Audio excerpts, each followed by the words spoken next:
Hello and welcome back to Calculus 1 this glorious Saturday morning.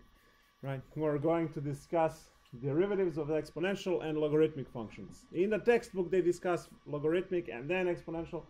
Well, I'm going to discuss exponential first, and then logarithmic functions will have something extremely cool attached to them. There will be a whole new method of taking derivatives called logarithmic differentiation, which is extremely powerful stuff. So now we first work with exponential functions. So we know that the basic exponential function y equal to e to the x, and we already know that the derivative of e to the x is e to the x. This is what we know so far. But we want more, right? E is a special number, and this will be redefined for you in your Calc 2 class sometime in chapter 6 at the end. But we know that this number is about 2.7, right? What happens if you want to have base 5, if you want to have base 10, if you want to have any other base, not just e? Can we take derivative of that? And the answer is yes. The next one, can we actually take the derivative if there is something other than x in the exponent? Well, the answer for that is yes as well. So we can use basic chain rule to find the derivative of e to the fx.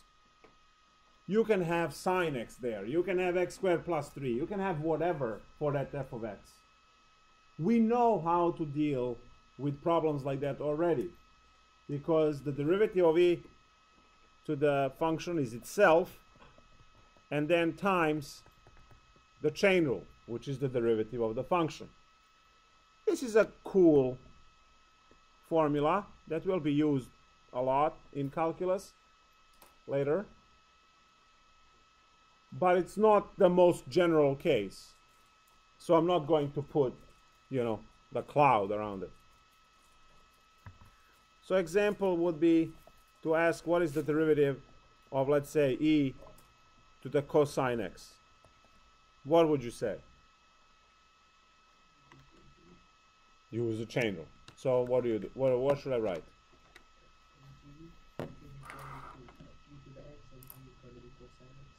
Okay, so how do we apply the chain rule now?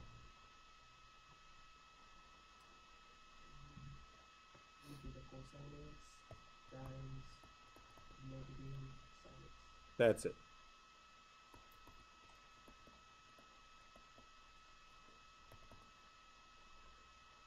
So negative e to the cosine x sine x. Nice.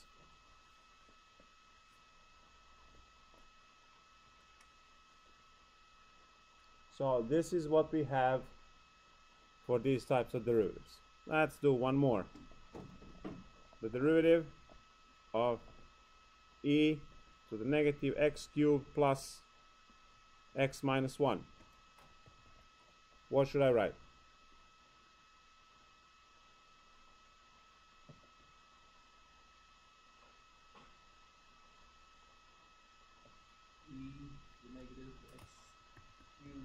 X minus 1 times negative 3x squared plus 1. Nice. What we know is that derivative of e to the x is e to the x. Derivative of e to the x is e to the x. So it is itself, and then times the chain rule. Now, does our basic e to the x fall under this rule? The answer is hell yes, right? We have d dx of e to the x is itself times the chain rule is 1, so it's just e to the x. So this is somewhat more general formula than memorizing that the derivative e to the x is itself e to the x. So you can obtain that formula learning this one. But then you say, can we have the derivative of a to the x? So can we take the derivative of a to the x?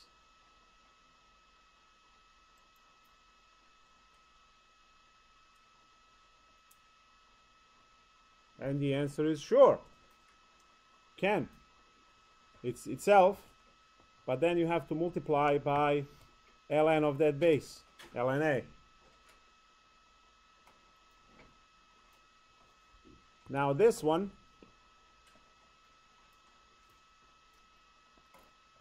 is again something that you should know. So what is the derivative of 5 to the x?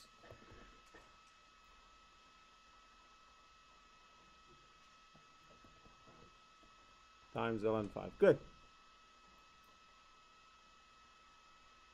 And now the boss equation. The derivative of any base raised to any function. So you can have 7 raised to the sine x.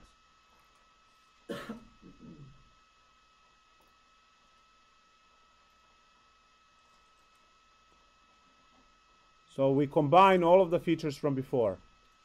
It's going to be itself times the derivative of the function is a chain rule, and then times the ln of the base because it was not e. Now this equation goes on a cloud as the most general of all equations that we have.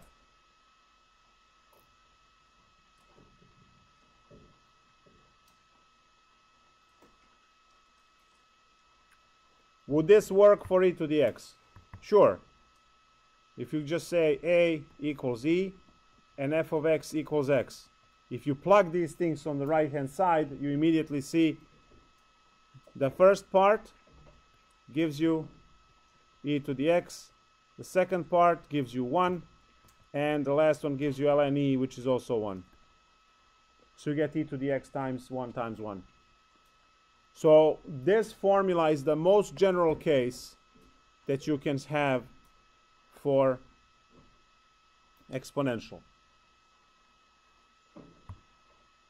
So now, what is the derivative of 7 raised to the tangent x?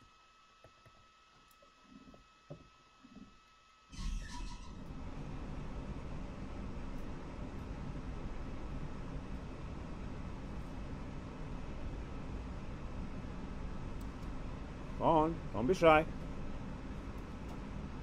7 tangent x.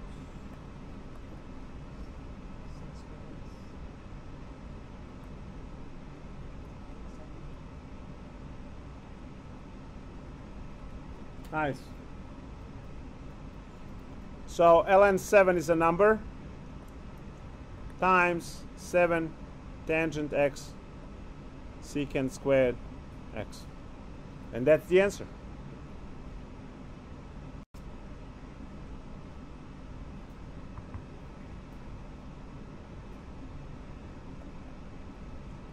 What is the derivative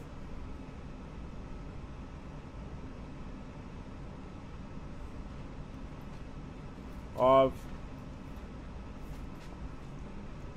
4 raised to the x sine x?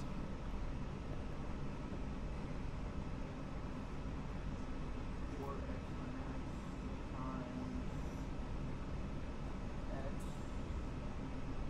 cosine x plus 1 x.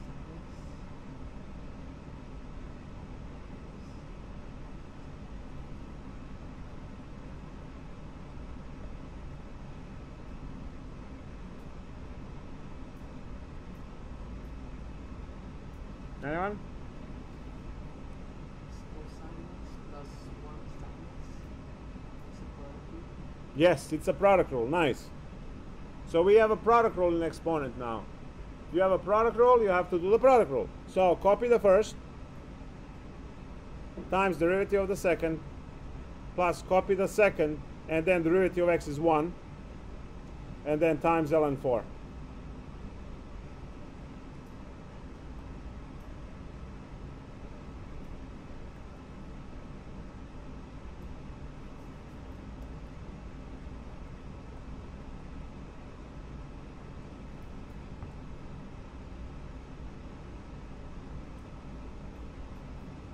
Great.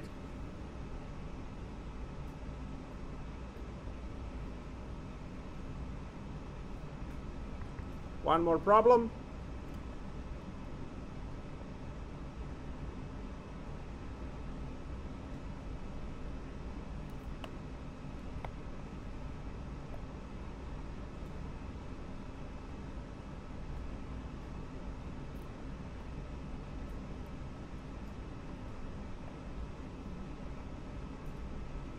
And that's it.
What should we do? Quotient rule.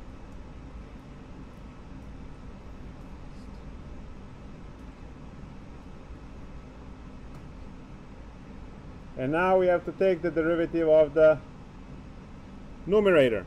So copy times the derivative of the top times ln 3, and then we go minus.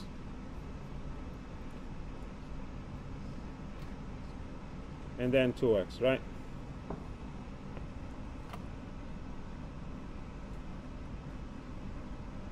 So the only thing we can factor is 3x squared plus x minus 1.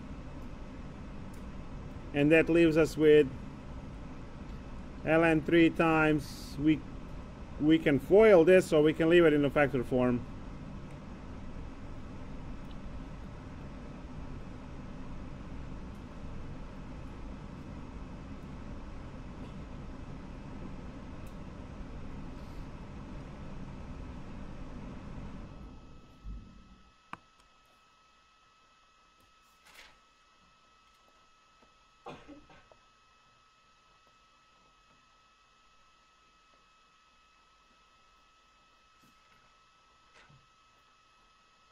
Everyone happy? In general?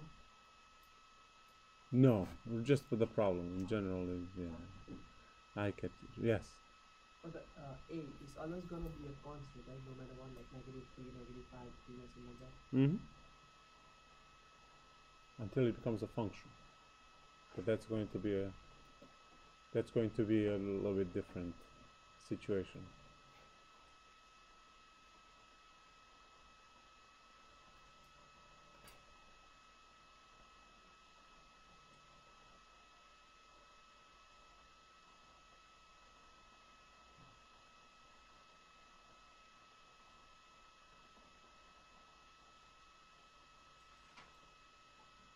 Actually, a pretty good log. Nice.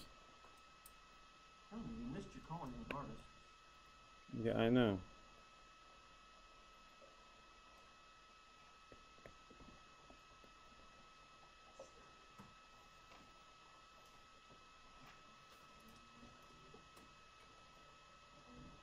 Logs.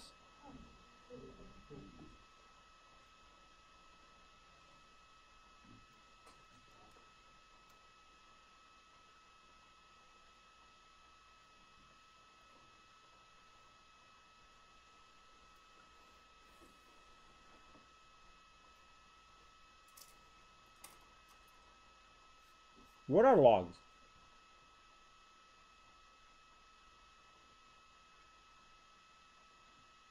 What is logarithm? You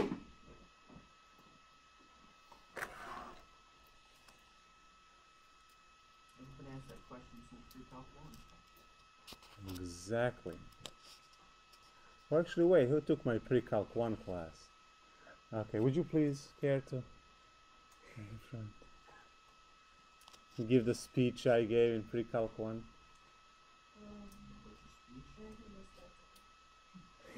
What happened? Oh, I see. How about if I pull the notes? Because they're here. All right, let's go through some tough questions first. 2 plus 3 is?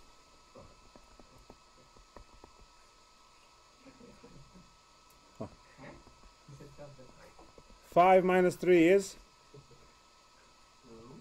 And 5 minus 2 is? 3. Good. We got this. I know, we got this. Let's go. Next level. You know how you beat the level on Mario's next level? All right, let's go. 2 times 3 is?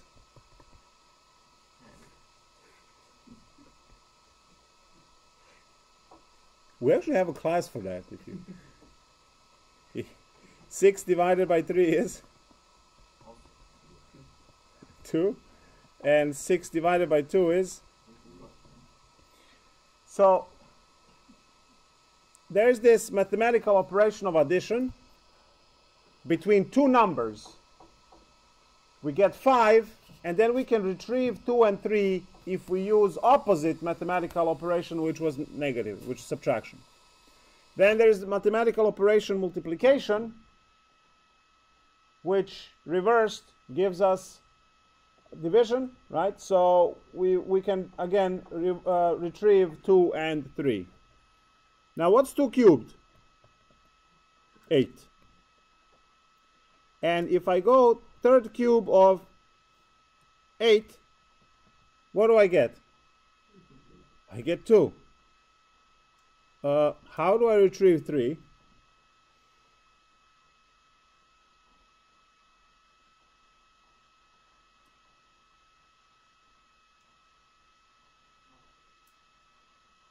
How do I retrieve 3?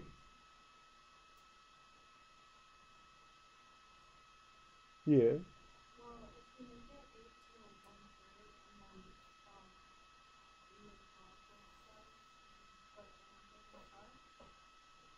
8 to 1/3. That's exactly this, and we get 2. I need to retrieve 3. I need to get this. Log base 2. There we go. Log base 2 of 8 is 3. What are logarithms? It's mathematical operation which you discriminate against because you're terrible people. Yeah. You had no problems with addition, subtraction, multiplication, division, squaring, and roots. But for whatever reason, if we decide to use letters for mathematical operation, you're like, yeah, no. Yeah. It's just the operation. Maybe if there was a symbol there, you would do better. Like 8 heart 2 or something like that. And all of a sudden it's going to be 3. Good morning. So to complete this picture of mathematical operations, we add log as an inverse of exponentiation. So what we have here is addition, then we have fast repeated addition, and then we have repeated multiplication. And since multiplication is fast addition, this would be like uber fast addition. Do what? Sonic addition. Yeah.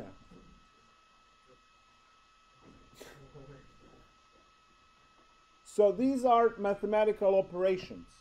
To these, we add trig. Trig combine ratios with angles. And then after this, you have limits, derivatives, and integrals. Mathematical operators. Now, there's a whole bunch of other things, but these are the only ones that you'll learn in your undergraduate education. Well, no, you'll learn transformations in differential equations, but that's later.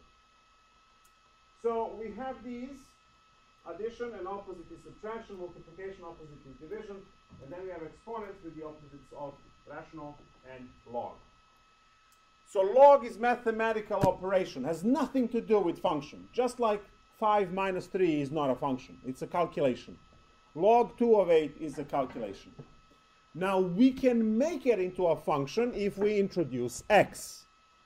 So writing log of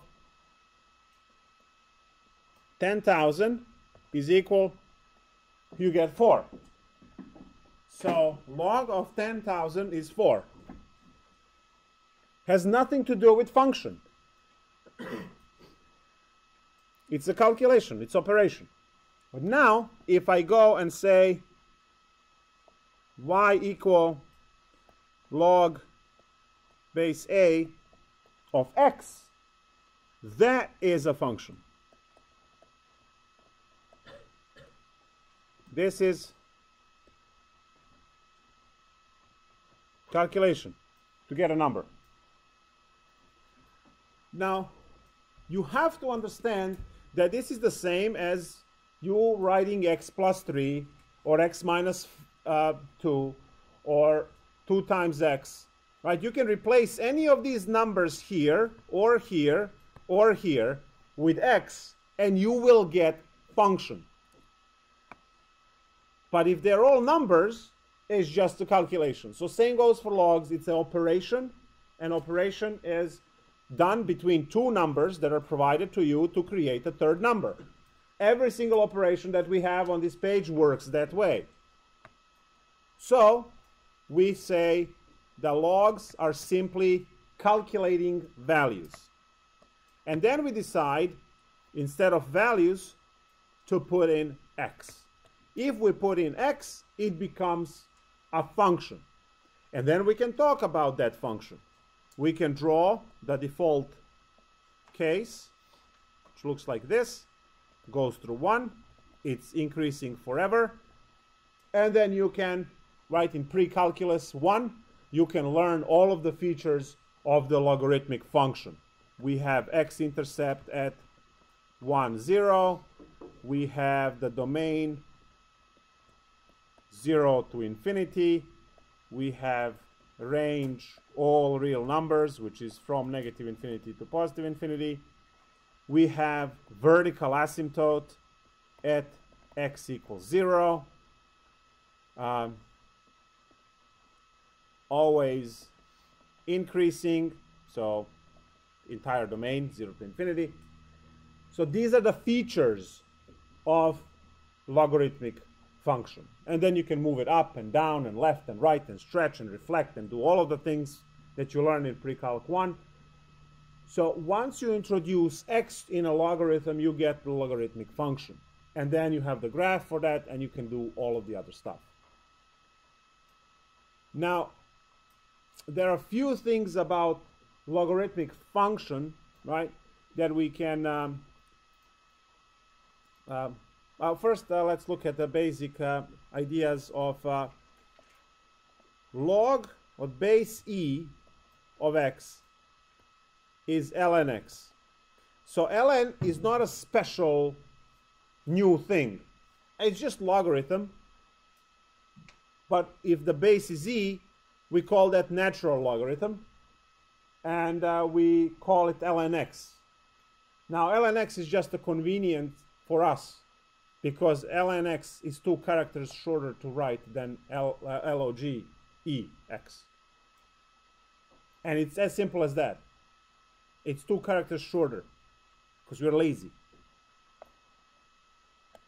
Another one that you've seen earlier is logx. This means log base 10 of x. Again, 2 characters shorter to write. Log base e and base 10 are the most frequent bases that we use for application. If you're in chemistry, you might do pH calculations. pH calculations are log base 10. If you are in physics, you might be working with waves. Waves will have decibel scale, which is going to be 10 log base 10 of I divided by I0, which is sound intensity. But those waves could be also earthquake waves, or waves propagating through any medium. All of those waves will have log base 10 calculation. And then you took PreCalc1, so you have seen application for E. So technically everything else is based E. You have the finance, you have carbon dating, you have environmental stuff, and all of those things. So these are the shorthand notation. We don't have any shorthand notation for log base 2 because it rarely occurs, log base 2. Well, it occurs when we make up a problem in, I don't know any application for log base 2. There has to be some somewhere, but I don't know it off the top of my head. I can give you 50 of these off the top of my head. And then there are 3 formulas that you learn in, well, there are first some cute, I call these cute formulas. Let's do those first. Blue. Log A of A is 1. And log any number of 1 is 0. These are really cool formulas. I call them cute formulas. They just help you solve things much faster. So if you have the same numbers, answer is 1. So that's why ln of E is 1. Because if that's ln E, that means log E, E. If they're the same, the answer is 1. And then any base of 1 is 0. If you know the conversion formula between exponential and logarithmic world, you would see that that one is true. Conversion formula being A to the B equals C converts into log A of C equals B. So if you consider the conversion over here, you see that C is equal to 1. So if this is any number and C must be 1, then that better be 0. Because 7 to the 0 is 1, 10 to the 0 is 1, 1/2 to the 0 is 1, whatever you pick to the 0 is 1, so B is 0, and you can see it there. So those two are cute formulas that we use all the time. And now here are the major formulas that you really need for the second part of this lecture. Well, actually third part of this lecture. Log base A of xy is log ax plus log ay. Log ax over y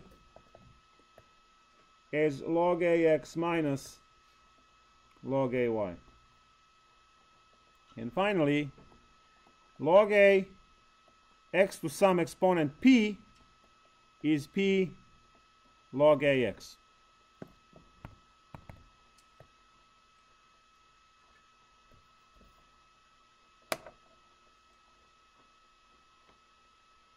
You've seen this in your PreCalc1 class, and you had problems which said, using these rules, expand or contract expression. Now, in PreCalc 1, since you were solving equations, condensing was very important. In Calc 1, for today, you need to know how to expand. So, say you have ln, by the way, this, you know that log and ln is the same thing, except ln is the special base e. So this is ln xy, ln x plus ln y. Ln x over y is ln x minus ln y. They're all the same. The most important part of for these are to be able to expand. So say you have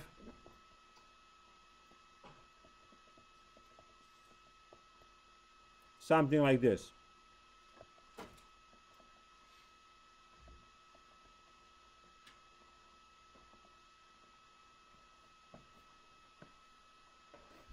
Try to expand this on your own. Since you did this in PreCalc 1, try to use these formulas to expand this so that it's just ln x and ln x. Actually, yeah, that's fine.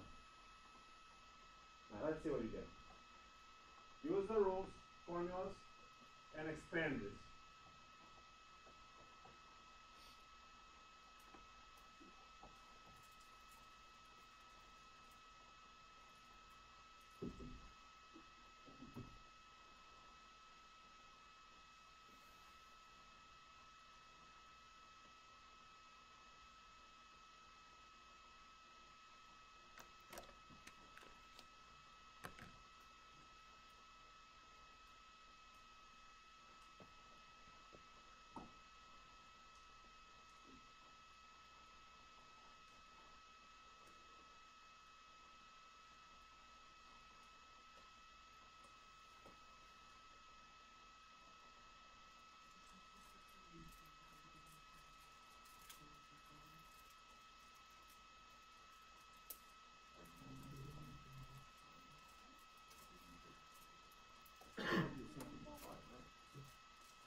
All right, so we write 2 ln x plus 1/2 ln of x cubed plus 4 minus 5 ln of x minus 1.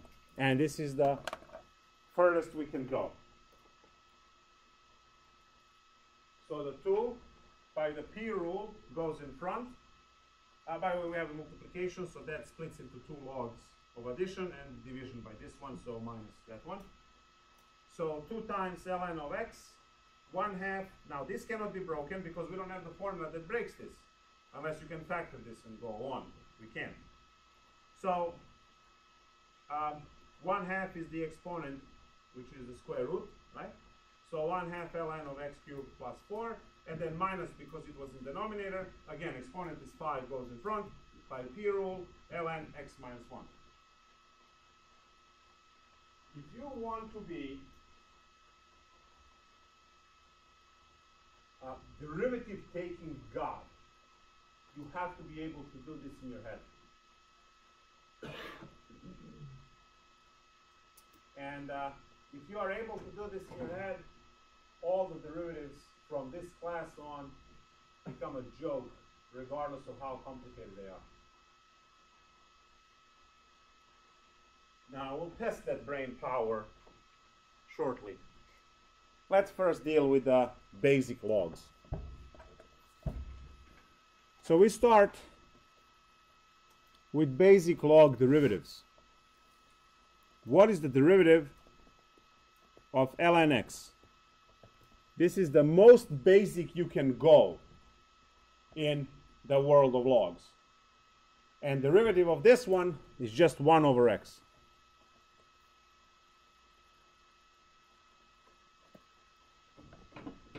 So that's what you have.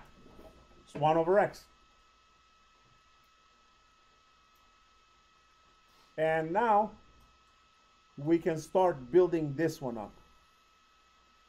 You say, well, what if I have ln of f of x? Very good. Times the chain rule. So f prime divided by f. This is the most frequent formula you're going to use. This is not the boss equation, but 99% of the time, that's the formula you use.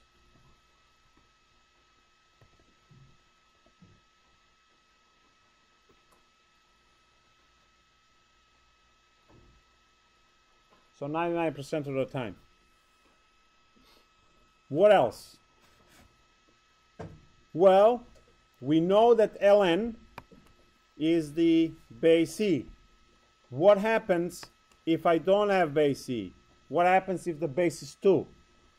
So, what is the derivative of log base a of f of x?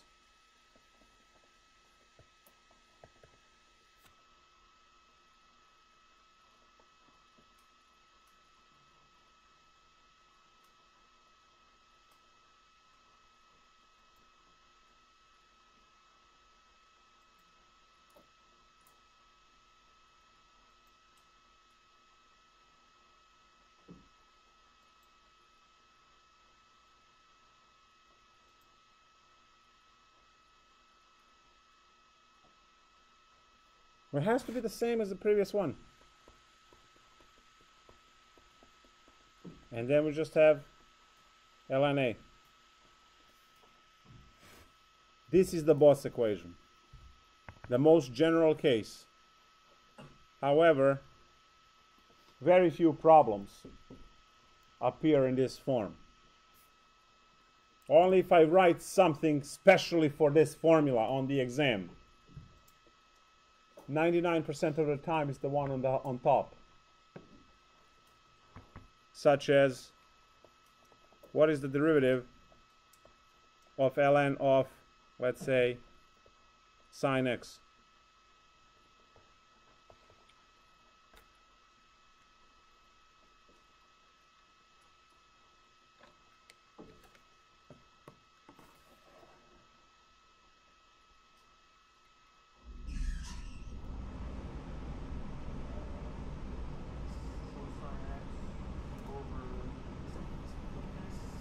Yes.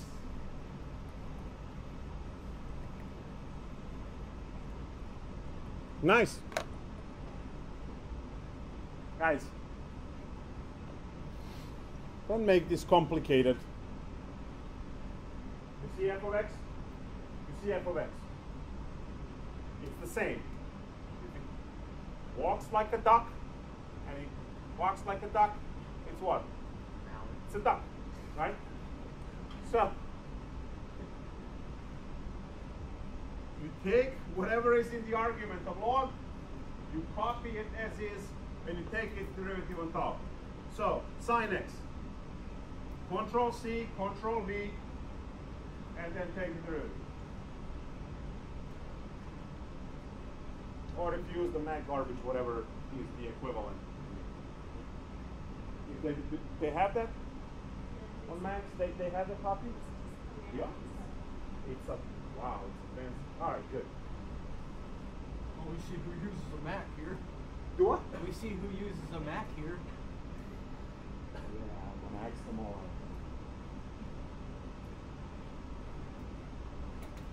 Alright. Just do yourself a favor, don't.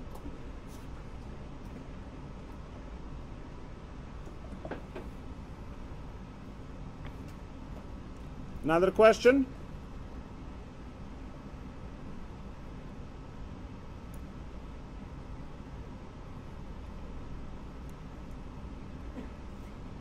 ln of xc to the x.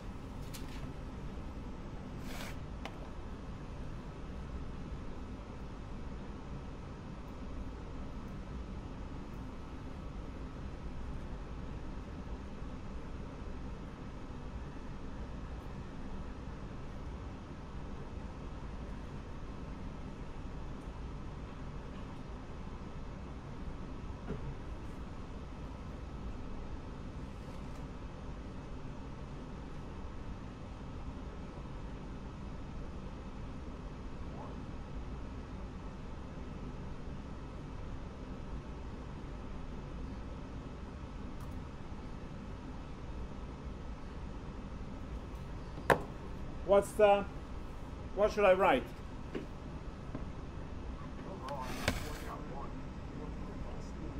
You got 1 overall? Alright, so we copy the denominator as is. And then its derivative product rule on top. So copy the first, derivative of the second, plus copy the second times derivative of the first. We can factor out e to the x, get x plus 1 over x e to the x. E to the x dies, and the answer is just x plus 1 over x. Nice.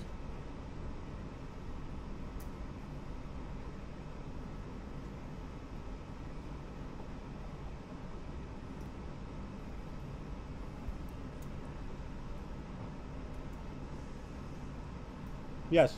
On that one, can we do separate the denominator, so x e to the x over x e to the x plus e to the x with the denominator x e to the x, so that x e to the x cancel out. Mm-hmm. E to the x over x e to the x. Yeah. And then the e to the x cancels, so it's going to be 1 over x e to the x. So it's going to be the same answer as well. Has to be.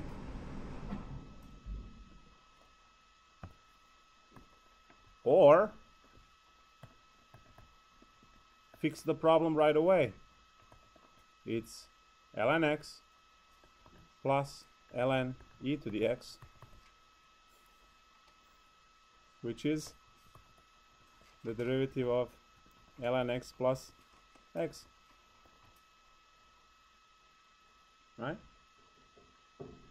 The derivative of ln x is 1 over x plus 1. Same answer. If you find the common denominator, you will get x plus 1 over x. So there are a few ways in which you can deal with. Okay.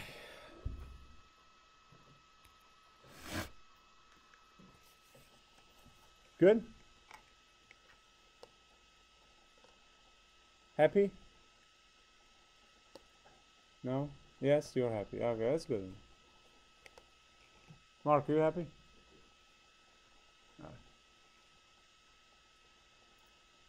All right.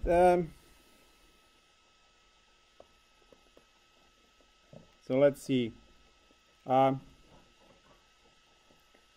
about we make this one division? You like those?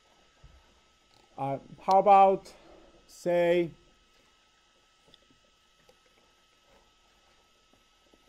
sine to the 8x times the cube root of x squared plus 3 divided by x to the 4 minus x squared minus 7, everything to the 5th power.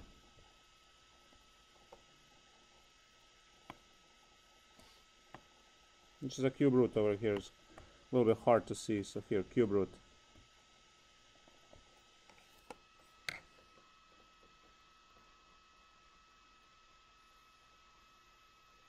What will be the answer for this one?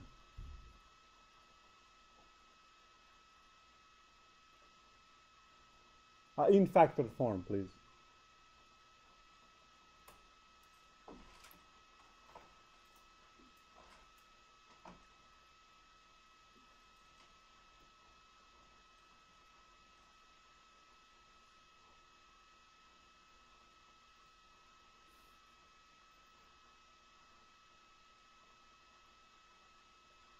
What do you do first?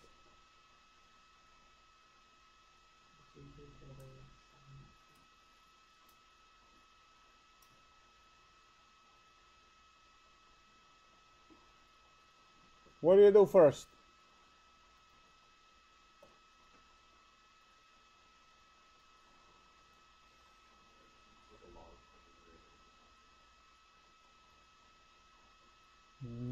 Yeah. We define it as a function, take the log, expand everything, and then differentiate. So, or if you know, you can just look at this and write the answer right away without doing any work. It's much easier to write the answer than to actually do the problem. And that follows for any derivatives that are functions that are easier than this. Covers everything covered so far. So what would be the answer here? You just write the answer. It would be sine to the 8x cube root of x squared plus 3 divided by x to the 4th minus x squared minus 7 to the 5th power times, and now goes the rest. So what's the rest? The rest would be 8 cotangent x plus 1/3 of 2x over x squared plus 3 minus 5 of 4x squared minus 2x, 4x cubed minus 2x divided by x to the 4 minus x squared minus 7, and you're done. That's the derivative.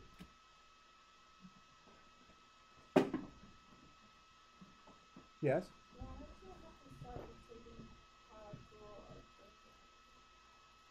Oh, because it's too long. Like those, all of those rules, like chain rule and product rule and quotient rule, they just tend to be too long.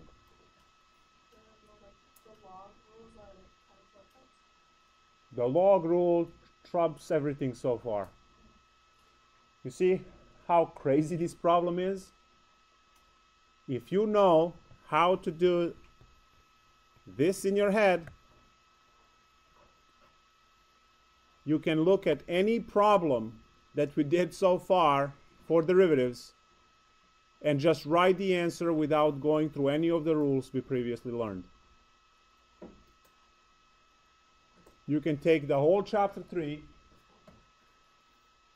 garbage and start writing the answer for the derivative as the person who is giving you the problem.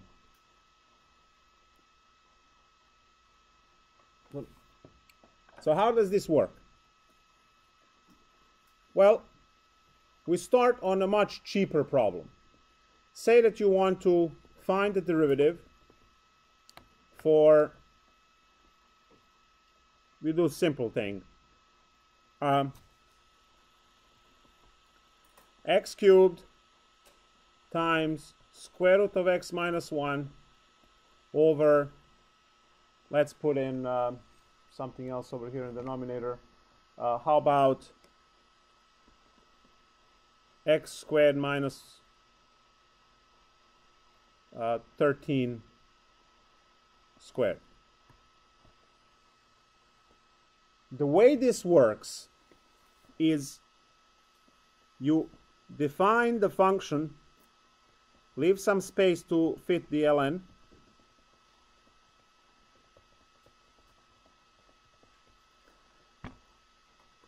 you ln both sides, and then you expand the right hand side, which would be 3 ln x plus 1/2 ln x minus 1 minus 2 ln of x squared minus 13. That's how it works. And then the formula, which I told you it's most of the time, that's what we use, is ln of f of x, which is f prime over f.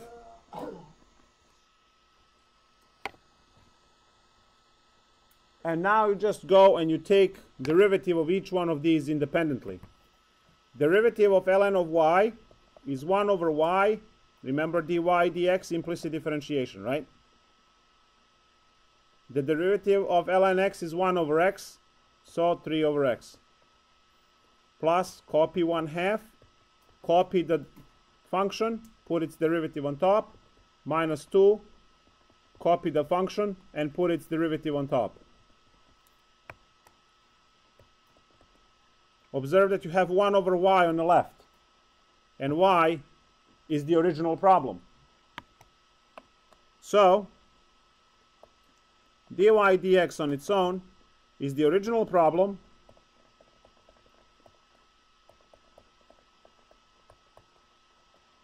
times 3 over x plus 1 over 2x minus 1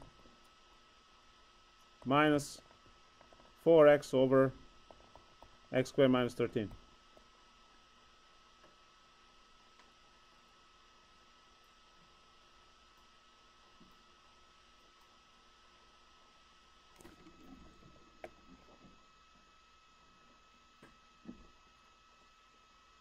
This is the procedure of what we call logarithmic differentiation. You log both sides, ln both sides, expand, and when you expand, you only have the basic logs to think about.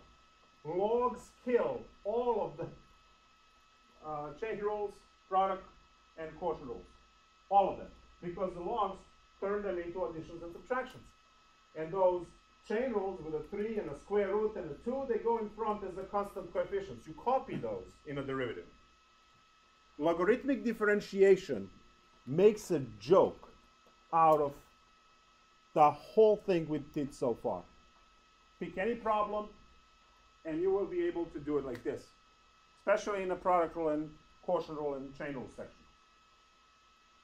Just makes it ridiculously easy. Now, how do I look at the answer, look at the problem and write the answer immediately? Well, you will always have 1 over y, and that y has to go to the other side, so you always have to copy the problem. So if I want to write the answer to that question, right, the derivative of x cubed, this, I know that I have to copy the problem as is. So I copy the problem as is. And then over here, I have to put those derivatives. I don't have to worry about exponents because those go in front.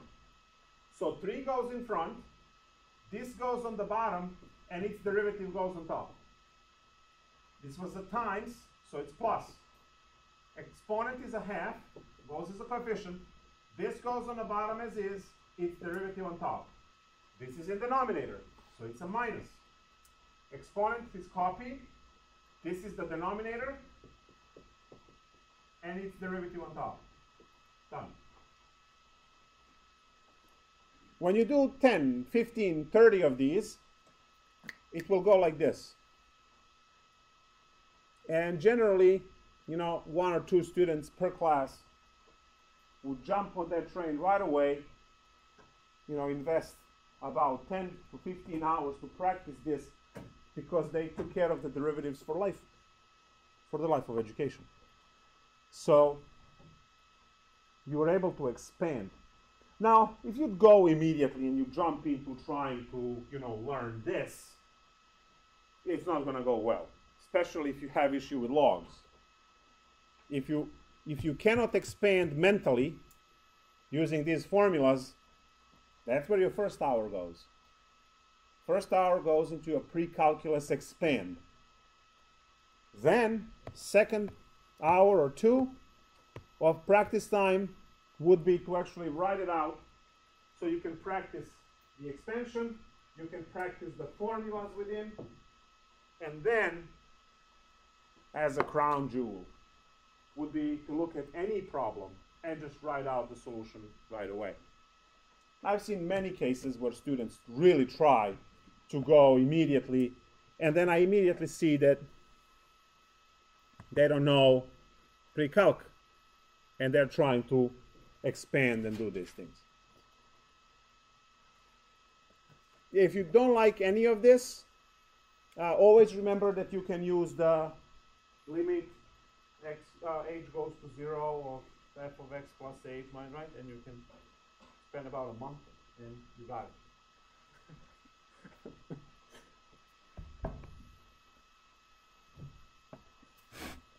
What is the derivative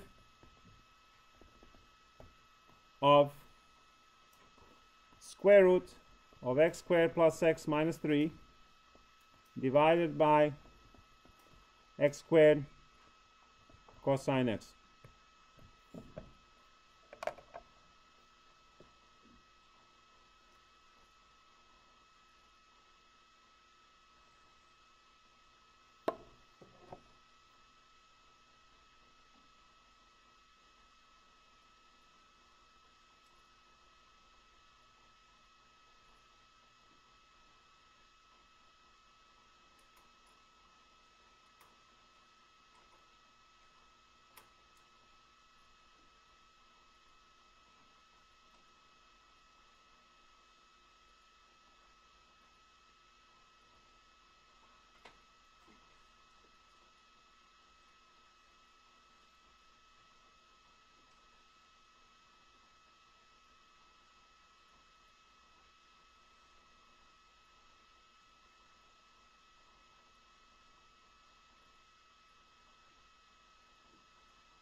All right, so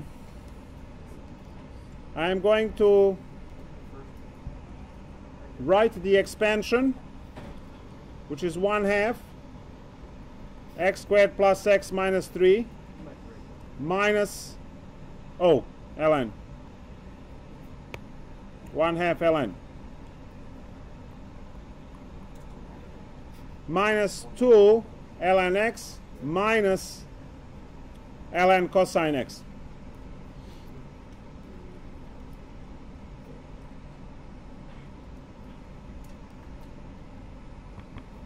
So what's the answer for the derivative? We copy the original problem.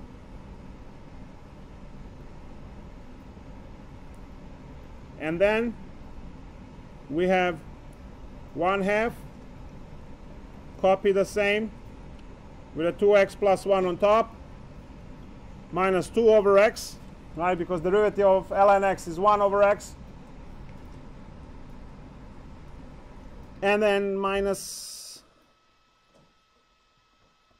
cosine x. The derivative of cosine is negative sine x. And we have to combine all of those. So we can have x squared plus x minus 3 divided by x squared cosine x times 2x plus 1 over 2 times 2 plus x minus 3 minus 2 over x plus tangent x. So if you are not able to follow the expansion in your head, write it on a side. Now, what are the most mistakes? This minus over here. Majority of the students who do calculus right can do PreCalc. You see, this cosine is in denominator, so it's divided by cosine, and that's why it's minus. I understand that there is a multiplication between x squared and cosine, and if it's going to make you happy, you can do this, in which case you have to have plus. But then when this minus in front distributes, it becomes a minus. So you're either going to put minus minus immediately by understanding that the square root is divided by x squared and it's divided by cosine x, which means both get minuses.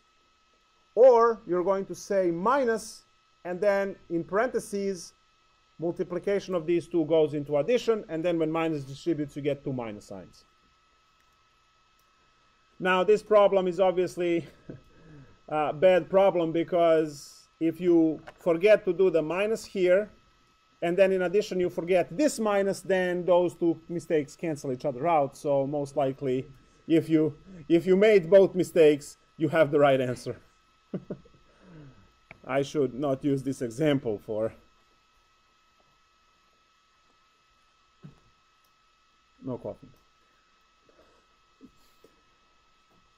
The next question is going to contain e, and those are tricky because ln of e is 1, so you don't follow the pattern of copy the denominator derivative on top, because ln canceled in that one term. So if we have the derivative of, I'll do something simple, let's say x cubed e to the x divided by, I don't know, secant x, whatever. Now the expansion is 3 ln x plus ln e to the x minus ln secant x. Now you see that these guys cancel. So when you take the derivative here, you start by copying the function again, and then the derivative on the first is 3 over x plus, and now this term is just x, so the derivative is 1. You don't have ln there anymore. And then minus secant x goes down there, and the derivative of secant is secant x tangent x. Secants cancel. So the derivative here is x cubed e to the x over secant x, 3 over x plus 1 minus tangent x.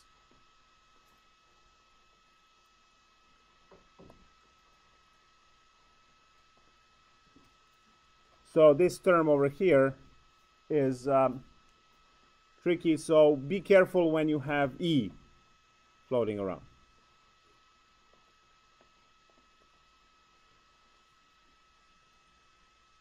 The last part of logarithmic differentiation is, someone asked earlier, what happens if you have a function raised to a function? Well, the only way to deal with that will be logarithmic differentiation. So for that part, see this problem here, you can go ahead, spend 15 minutes using the quotient and the product rule and then simplifying and hoping to get something.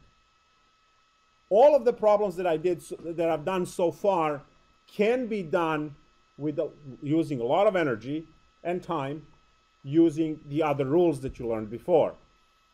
But the next problem cannot. If you have, let's say, x cubed minus x plus 3 raised to the sine x, and you want to take the derivative of this, well, logarithmic differentiation is your only choice. That's it. So you will have to start with y, you have to write everything out because the shortcut stuff doesn't work anymore. Y equals, give some space, x cubed minus x plus 3 raised to the sine x. Hit both sides with ln,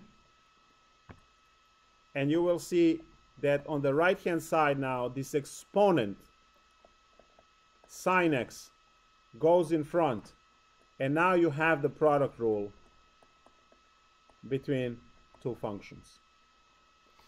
This is the place where you take the derivative. You cannot simplify this any further. We assume this can be factored, so just leave it there. And on the left hand side, derivative of y, ln y, is 1 over y dy dx because of the implicit differentiation. Remember, you are taking the derivative of the function of y in respect to x, so you have to follow with a chain. And on the right hand side you have a product rule, so copy the first times derivative of the second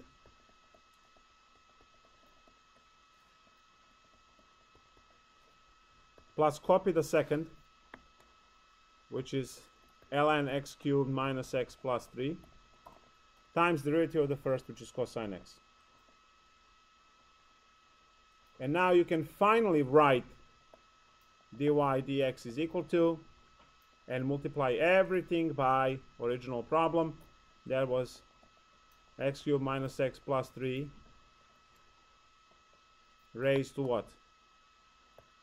Sine x times this long string. There's nothing you can do to simplify this, so you just have to use the whole sine x 3x squared minus 1 over x cubed minus x plus 3 plus ln of x cubed minus x plus 3 times cosine x.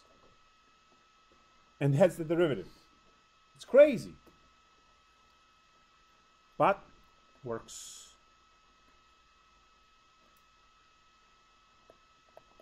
Here's the first example for you to practice.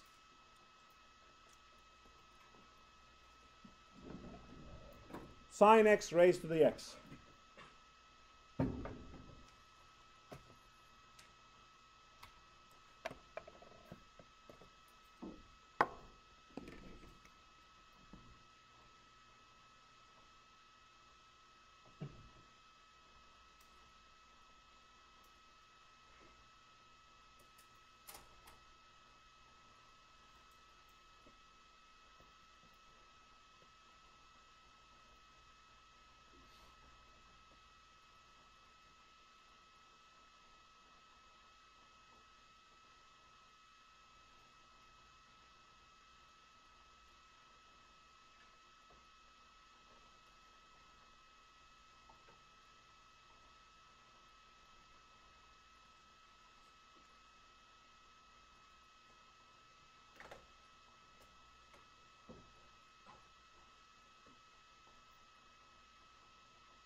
the first step is to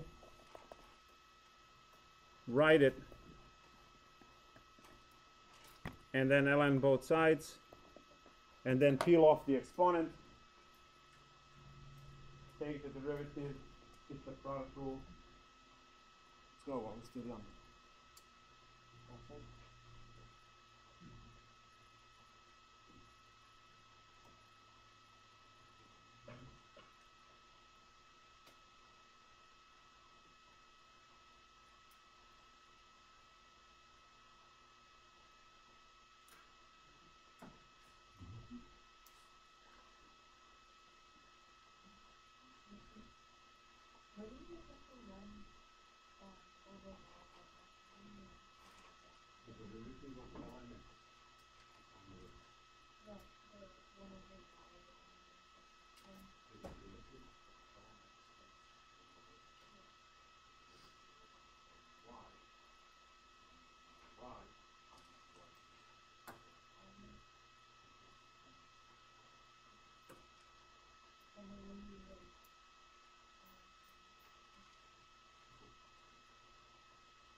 Next problem, since you're suggesting a good problem. All right, so the derivative of 1 over x is derivative of ln x is 1 over x, so derivative of ln y is 1 over y, and then we have to follow with the chain. Oh, I forgot to write this as that. So now the derivative on the other side is the product rule. Copy the first times derivative of the second plus copy the second times derivative of the first is 1, so we don't have to worry about it. Copy y to the other side. So we have sine x to the x times, open parenthesis, x cotangent x plus ln sine x, and we're done.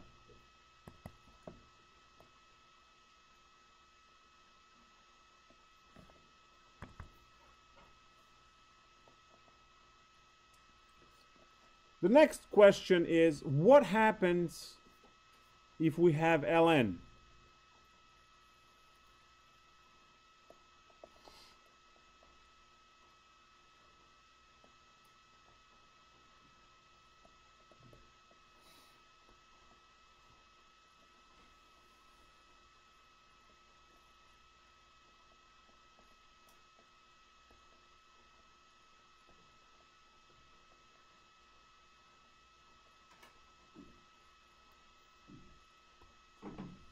Is this what you meant?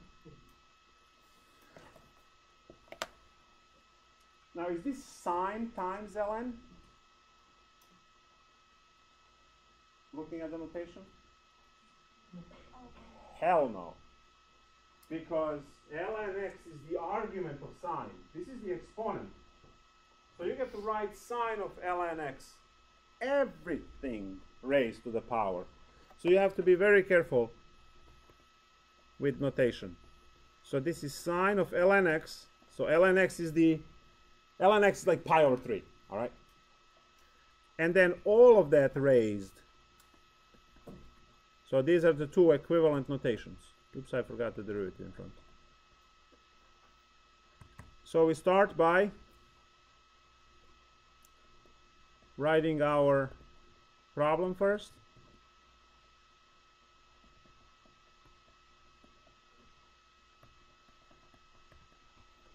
And then ln both sides.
Right, let's take a look at this problem.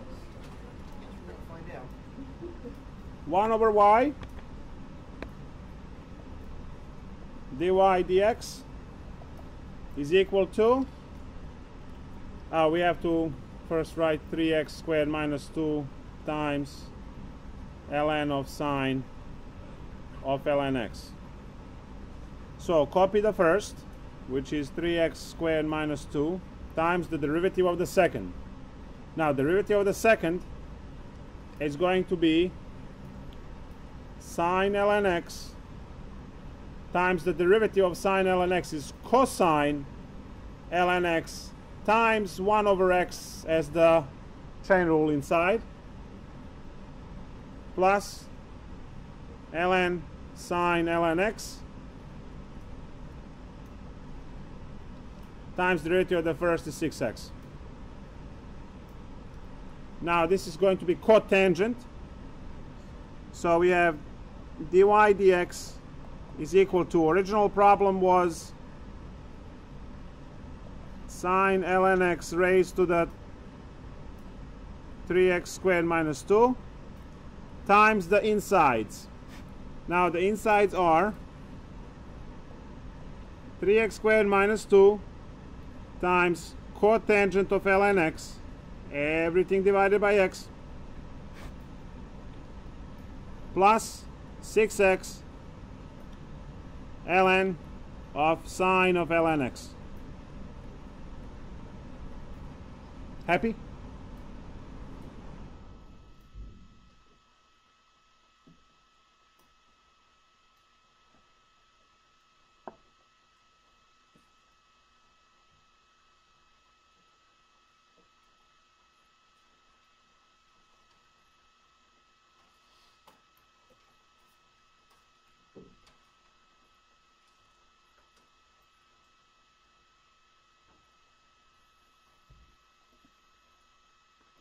Last problem.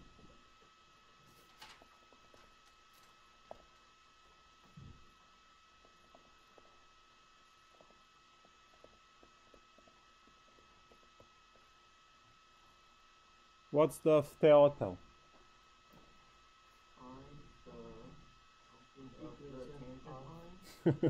Find the equation of the tangent line. Theorem, yeah, that's what it is. For y equal x sine x at x equals 1.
What is the first step? What do you need to do?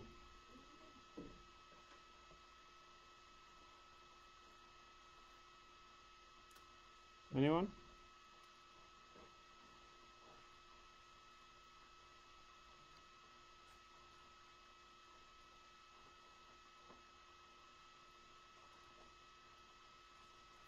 Whatever, who cares?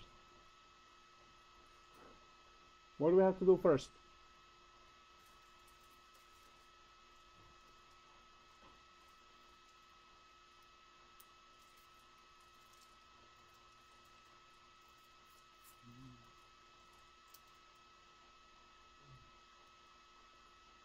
Does anyone remember the procedure for the tangent line? We have to find the derivative. There you go. Find the derivative. And then what do you do with the derivative? Plug in. Yes, plug in 1 to get m. Good.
This is where I got stuck.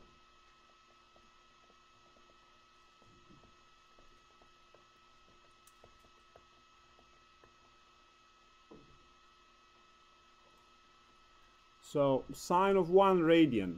It's a value, but we don't care because it's a finite value. When you exponentiate 1, to that value just get 1 back. So the first value is 1. Now we have sine of 1 plus 0 because ln of 1 is 0. So the slope is sine of 1, whatever that is in radians. And then we also have y, which is going to be f of 1, which is 1 to the sine 1, which is 1. So we have sine 1 and 1, 1. Y equal mx plus b. 1 is equal to sine of 1 times 1 plus b. So b is 1 minus sine 1. So slope of the tangent line is y equals sine 1 minus 1 minus sine 1. Ooh.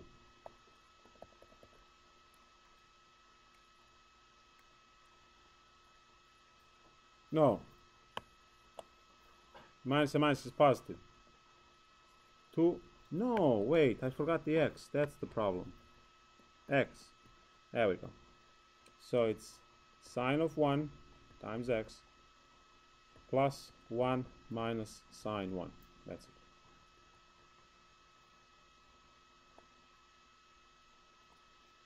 That was problem 51 textbook. Find the equation of the tangent line. You have find the equation of the tangent line for every single section we had so far.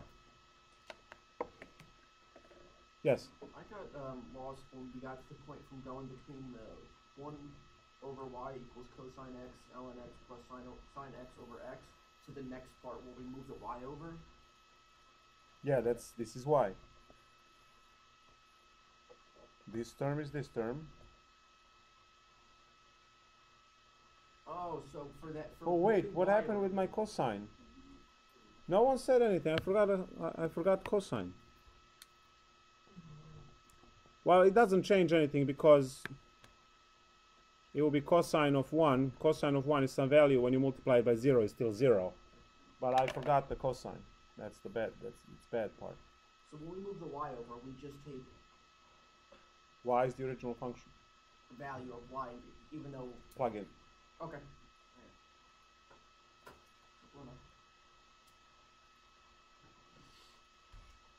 And that's that.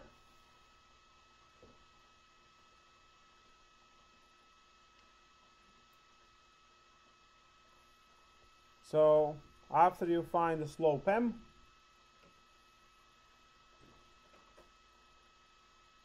we find also the y value, and you have the slope and the point. You're done.